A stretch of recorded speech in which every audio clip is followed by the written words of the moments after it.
नमस्कार दोस्तों। पिछले वीडियो में अलवर शैली को हमने डिस्कस किया था। आज हम बीकानेर शैली के बारे में जो इम्पोर्टेंट बातें रहेंगी वो अपन डिस्कस करेंगे।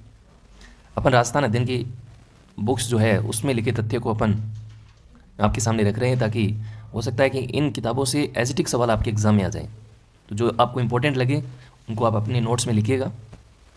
तो बीकानेर शैली, एक तो जब भी हम किसी चीज़ को पढ़ते हैं तो हमारे जहन में ये आना चाहिए कि बीकानेर शैली अपने राजस्थान के किस हिस्से के अंदर है। उत्तर की बात कर रहे हैं, दक्षिण की बात कर रहे हैं, मतलब मैप जो है वो अपने दिमाग में चलना चाहिए। हम जिस शैली की बात कर रहे हैं वहाँ का कल्चर कैसा है, वहाँ इंपॉर्टेंट चीज़ें कैसी हैं, वो दिमाग में चलनी चाहिए। जैसे बीकानेर का नाम आया तो जूनागढ़ किला है, ऊँट की चर्चा हम बीकानेर में करते हैं, तो इस तरह की चीज़ें दिमाग के अंदर आनी चाहिए। बीकानेर में इस शैली का जो समय है वो राय सिंह के समय, यहाँ पे लिखा भी है राव राय सिंह के समय। अब राय सिंह के बारे में कौन नहीं जानता, कौन है ये राय सिंह, ये भी आपको पता होना चाहिए। मुंशी देवी प्रसाद ने राजपूतानी का कर्ण का है। आपके जूनागढ़ किले का निर्माण इन्होंने करवाया था। राय सिंह प्रशस्ति इन्होंने लिखी थी 1570 के अंदर। 1570 के अंदर जब नागौर दरबार लगाया था अकबर ने, तो इनके पिता थे राव कल्याणमल। अपने दोनों पुत्रों को वहाँ लेके गए थे, अकबर की अधीनता स्वीकार की थी। और जीके का बहुत इंपॉर्टेंट क्वेश्चन बनता है कि अकबर की अधीनता स्वीकार करने वाला पहला नरेश कौन था, तो वो राव कल्याणमल था। इन राय सिंह का पिताजी थे वो। जब 1570 में ये नागौर दरबार लगता है, उस टाइम राय सिंह की जो उम्र थी वो 29 साल थी। मैं इसलिए ये चीज़ें बता रहा हूँ कि इससे काफ़ी चीज़ें आपकी क्लियर हो जाएंगी। 1570 में नागौर दरबार लगता है और राय सिंह की उम्र थी 29 साल। 1541 को जन्म होता है इनका, राय सिंह का। और 1574 के अंदर 1574 के अंदर आपके कल्याणमल की मृत्यु हो जाती है। और राय सिंह वैसे भी दानवीर थे, विद्यानुरागी थे, बहुत कुछ जानते थे। ये आप जानते होंगे, इतिहास के पन्नों में लिखा जाता है कि अकबर का हिंदुओं से यदि अच्छा संबंध रहा तो ये वो या तो जयपुर से था या वो बीकानेर से था, तो इसी वजह से था।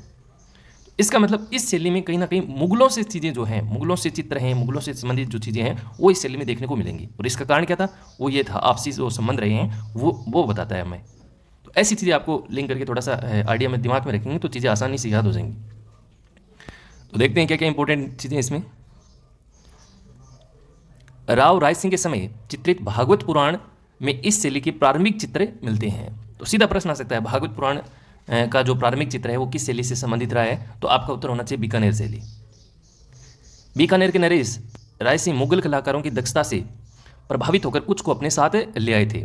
इनमें उस्ता अली रजा, उस्ता हामिद रुकनुद्दीन ये प्रमुख थे। ये इंपॉर्टेंट है, आप अपने नोट्स में लिख सकते हैं। उस्ता अली रजा व उस्ता हामिद रुकनुद्दीन। आपको पता होगा इस शैली में दो चीज़ें बड़ी महत्वपूर्ण थी, एक मथेरना कला, एक आपकी उस्ता कला। उस्ता कला ऊँट की जो खाल पे जो सोने की कसीदकारी होती थी उसको कहा जाता था। तो ये दोनों जब भी एग्जाम में आए तो आपको बीकानेर शैली करना है। इन्हीं दोनों कलाकारों की कलाकृतियों से चित्रकारिता की बीकानेर शैली का उद्भव हुआ। यहाँ दो परिवारों का चित्रकला पर विशेष प्रभाव रहा। अब ये दो परिवार कौन से थे, एक था इसमें मथेरण परिवार जो आपके जैन मिश्रित राजस्थानी चित्र शैली के चित्र बनाने में सिद्धस्त था, और एक था आपका मुगल दरबार से उस्ता परिवार, और उस्ता परिवार मुगल शैली के चित्र बनाने में कुशल था। सीधा प्रश्न आ सकता है आपके, मतलब जैन मिश्रित शैली के चित्र और मुगल शैली के चित्र किस शैली की विशेषता है, तो बीकानेर शैली की। दो परिवार मुख्य हो गए, एक मथेरण परिवार, एक आपका उस्ता परिवार। अब ये उस्ता परिवार से आप जानते होंगे उस्ता कला, सीधा प्रश्न आता है उस्ता कला क्या है। तो देखिए इस परिवार ने ऊँट की खाल पर सोने का चित्रण करके उस्ता कला विकसित की थी। मतलब उस्ता कला का मतलब क्या है, ऊँट की खाल पर सोने की जो कसीदकारी की जाती है, सोने का चित्रण जो किया जाता है उसको हम उस्ता कला कहते हैं। और इस उस्ता कला का जो प्रसिद्ध कलाकार था, इस पुस्तक में नहीं दे रखा, वो थे आपके हिसामुद्दीन। ये क्वेश्चन आपके एग्जाम में आ सकता है। इसको 1986 में शायद पद्मश्री अवार्ड भी मिला है। तो ये फैक्ट है, आप अपनी कॉपी में जरूर लिख लीजिएगा। अकबर के समय अपने दरबार में इन उस्ता कलाकारों को सम्मानजनक स्थान प्रदान किया जाता था। अब इसके बाद थोड़ा आगे चलते हैं तो एक नाम आता है आपका अनूप सिंह। बीकानेर शैली का विशुद्ध रूप अनूप सिंह के राज्यकाल में दिखाई देता है।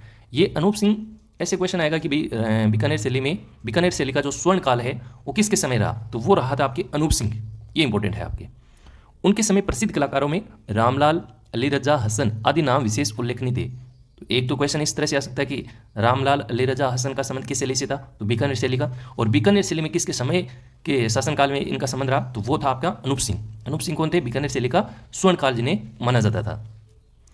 महाराजा अनूप सिंह के समय उस्ता परिवार ने हिंदू कथाओं, संस्कृत, हिंदी, राजस्थानी काव्यों को आधार बनाकर सैकड़ों चित्रे बनाए।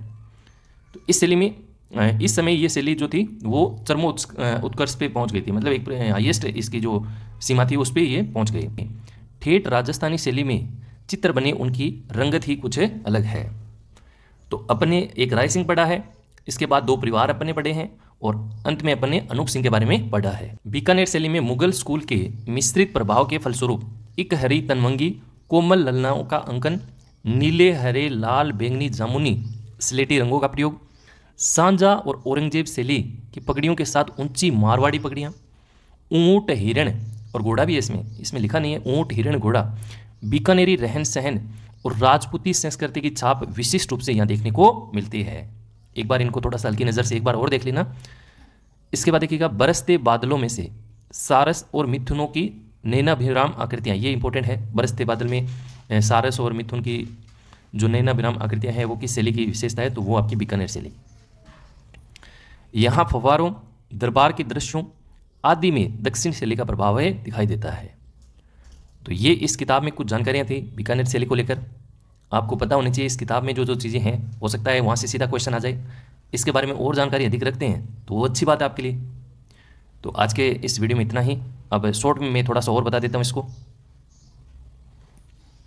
बीकानेर शैली, देखिए इसकी शुरुआत अपने पढ़ी थी राय सिंह के समय। कौन है राय सिंह, इसके बारे में आपको अच्छे से मालूम होगा। इसके बाद देखिएगा, पहला जो चित्र था इस शैली का वो था भागवत पुराण, इंपॉर्टेंट है, याद रखिएगा। इस शैली पे मुगल शैली का प्रभाव दिखाई देगा। जैनियों के जो चित्र हैं वो भी इस शैली की मुख्य विशेषता है। उस्ता अली रजा, उस्ता रुकनुद्दीन, इनका संबंध सीधा किससे है, बीकानेर शैली से है। अनूप सिंह का यदि पूछा जाएगा प्रश्न तो एक तो ये पूछा जाएगा कि अनूप सिंह जो थे वो इस शैली के स्वर्णकाल माने जाते हैं और इनके समय रामलाल, अली रजा, हसन, मतीराम ये इनके प्रसिद्ध कलाकार थे, तो ये क्वेश्चन आ सकता है। अंत में अपन ने दो परिवार पढ़े, एक मथेरण परिवार जो आपके जैन धर्म के चित्र बनाने में कुशल था और एक आपका उस्ता कला जो ऊँट की खाल पर सुनहरी जो कसीदकारी होती है, कारीगरी होती है, उसको हम उस्ता कला कहते हैं और ये इसका प्रसिद्ध कलाकार भी मैंने आपको बता दिया है। तो आज का ये वीडियो कैसा लगा आप जरूर इस कमेंट में लिखिएगा, नोट्स बनाइएगा। अगले वीडियो में अपन फिर एक नई शैली को लेकर चर्चा करेंगे। तब तक के लिए नमस्कार, जय हिंद, जय भारत।